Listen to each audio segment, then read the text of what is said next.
ఏపీలో ఎన్నికల వేళ ప్రజానాడిని తెలుసుకునేందుకు ఎప్పటికప్పుడు సర్వేలు జరుగుతూనే ఉన్నాయి.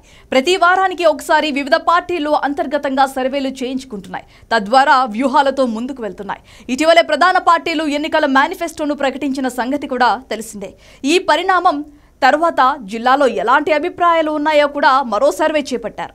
మేనిఫెస్టో విడుదల తర్వాత అధికార పార్టీని ప్రతిపక్ష టీడీపీ కూటమి మరింత వెనక్కి నెట్టేసినట్లుగా వివిధ సర్వే సంస్థలు అంచనా వేశాయి. వైసీపీ మేనిఫెస్టోతో పోలిస్తే కూటమి ఎన్నికల మేనిఫెస్టో బాగుందని, అన్ని వర్గాలకు మేలు చేయబోతున్నారన్న అభిప్రాయాలు ప్రజల్లో ఏర్పడ్డాయని అంటున్నారు. ఎన్నికల మేనిఫెస్టో తర్వాత టీడీపీ, జనసేన, బీజేపీ నేతల్లో మరింత ఉత్సాహం కనిపిస్తోంది. ఇక వైసీపీ మేనిఫెస్టో కేవలం తాను అమలు చేసిన పథకాలపై ఆధారపడిన సంగతి అందరికీ తెలిసిందే. దీంతో వైసీపీ వెనకబడిపోయిన వాతావరణం క్షేత్రస్థాయిలో కనిపిస్తోందని రాజకీయ విశ్లేషకులు అభిప్రాయపడుతున్నారు. కూటమి మేనిఫెస్టోను మంగళవారం విడుదల చేయగా దీనికి 4 రోజుల ముందు ముఖ్యమంత్రి జగన్ తమ మేనిఫెస్టోను విడుదల చేశారు.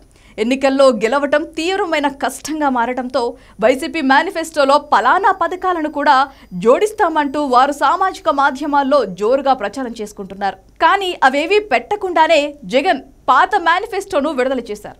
వారు ప్రస్తావించిన కొత్త అంశాలు కూడా పరిమితంగానే కనిపించాయని, అందుకే ప్రజలకు నచ్చడం లేదని అంటున్నారు. టీడీపీ మేనిఫెస్టోలో అంశాలపై పేద మహిళలు బాగా ఆకర్షితం అవుతున్నట్లుగా చర్చ నడుస్తోంది. టీడీపీ అభ్యర్థులు కూడా గ్రామాల్లో ఇళ్లకు వెళ్లి మేనిఫెస్టో గురించి ప్రస్తావించినప్పుడు మహిళలు తమకు తాముగా అందులో అంశాల గురించి చెబుతున్నారని, అలా తమ మేనిఫెస్టోపై ఎక్కువ ఆసక్తి కనబరుస్తున్నారని టీడీపీ నేతలు చెబుతున్నారు.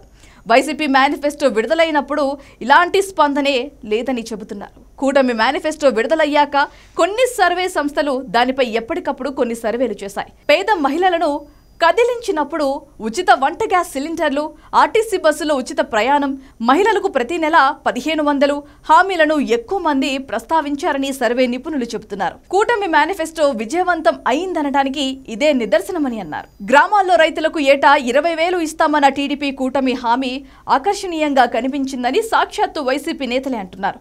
ఆ విషయాన్ని ప్రజలు నేరుగా తమతో చెబుతున్నారని ప్రచారంలో పాల్గొంటున్న ఒక వైసీపీ నేత చెప్పారు.